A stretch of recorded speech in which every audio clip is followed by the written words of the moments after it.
Hello. Second part two, 26th day, first video. There'll be 3 today. Now, to put this in perspective, what you're seeing and what I'm teaching about. This is part, I'm talking about the French Tour d'Europe, mostly showing you details. And in very few days, I had traveled all the way from Washington to Denmark, all the way to Santiago de Compostela, never spending more than one night in any spot, just traveling right through.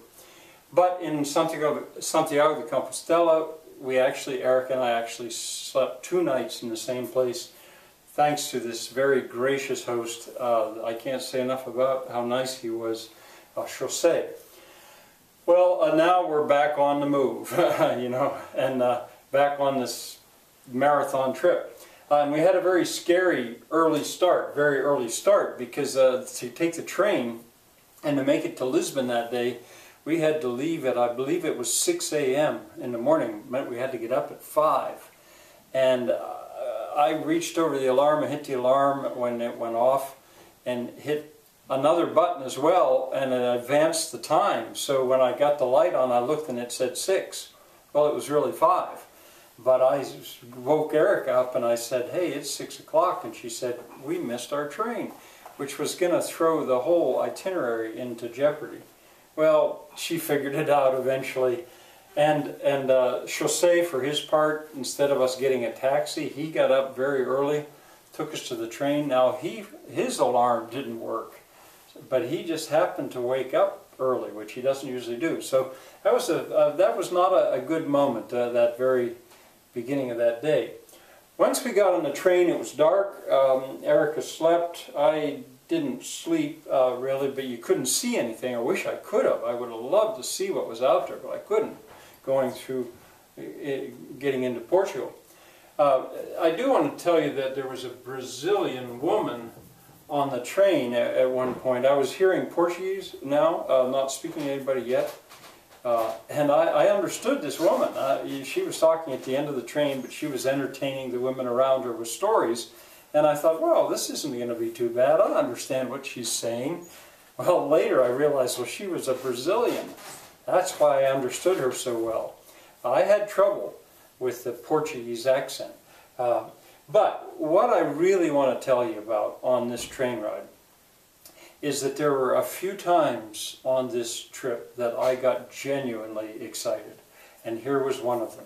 Erica was not even quite awake yet, and I was looking out and I began to see the most beautiful garden farm vineyards I had ever seen. I was just blown away by them. Now I filmed them, but I don't film them too much because you'll hear me say, I'm going to have to stop. There's just too much. I just leave the camera on. This mixture of, you know, I don't want to say farm, because what I was seeing, they weren't bigger than maybe 2, 3, maybe 4 acres. They were too big to be a garden.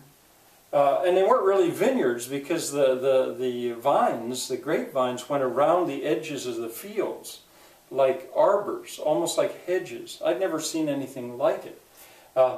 And they were, it was just so beautifully done. And little farm equipment plowing these little terraced fields. You'll see them.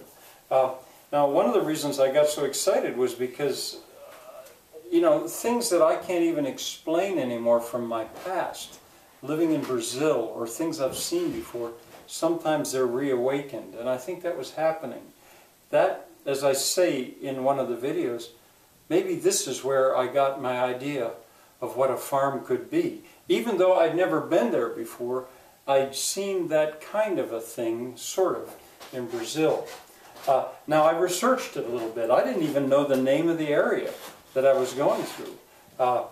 It's north of Braga. Braga is a city, the best-known city near there, and I think it was a little north of it, but in that area. Near Minho is a river. That's the area. And I researched it some. And another thing went together so nicely for me, because I am not a wine drinker. I don't really like wine. I drink beer. But I do have this memory from being in Portugal 40 years ago, maybe 45 years ago, in sort of this part of Portugal, but inland, stopping and getting some wine at a farm that they just poured into a jug and I had it. And I liked that wine. It was sort of greenish. And they were picking the grapes in the fields while we were going through, picking these white grapes. Well, I found out today, too, that that is called Vinho Verde. And I sort of I actually found out what is the name of that wine that I drank. It's not meant to be aged. It's meant to be drunk within a year. And that's where it's made.